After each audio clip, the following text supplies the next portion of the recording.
September was another solid month for the Credit Strategies Fund.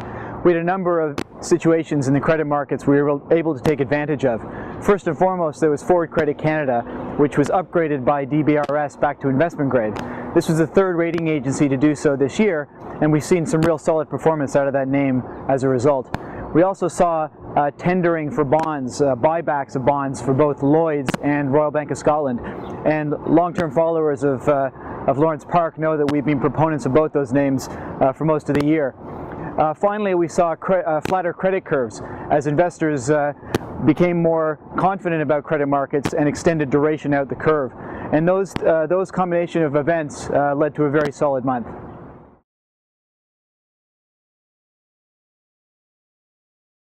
The low rate environment that we're in it continues to see money pour into high yield mutual funds, ETFs, and that's really money that traditionally has gone into other asset classes that's really cyclically now coming into the high yield market, and the high yield market's responding with more supply, but that supply is coming with fewer and fewer investor protections in the form of covenants, and we're seeing increasingly covenant light or covenant non-existent deals, and investors need to be really careful now given the lower yields that we're seeing and the less investor protections when they look at high yield.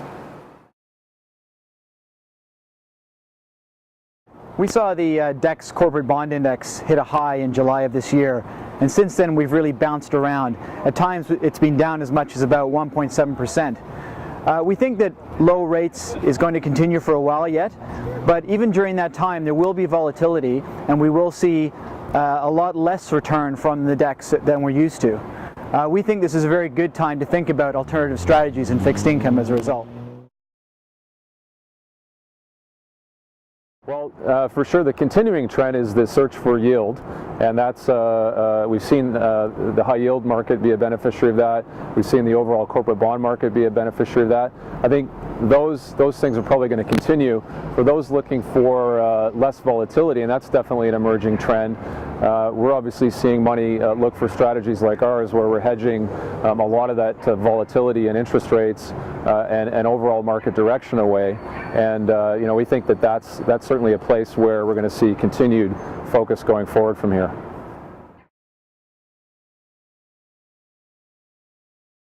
So institutions this year really have been allocating more than ever into credit strategies, and from vanilla to esoteric and structured, and those have proven to be basically the best performing asset classes in the hedge fund space this year.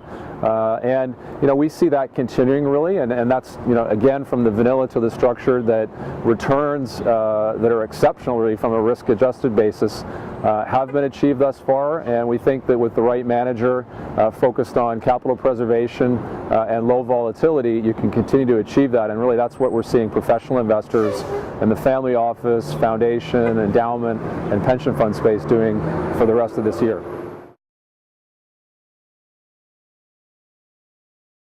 So there's a number of global events that we're going to be watching in the fourth quarter. There's the slowdown in China, there's the continuing events in Europe where there's still a lot of detail to come about bailouts, and I think most importantly there's this US fiscal cliff. This is going to have a big impact going into year end, and we're going to watch that one really closely. We think that there'll be some brinksmanship potentially to come in the US political scene, and so that could really cause some real back and forth both with respect to credit spreads and interest rates.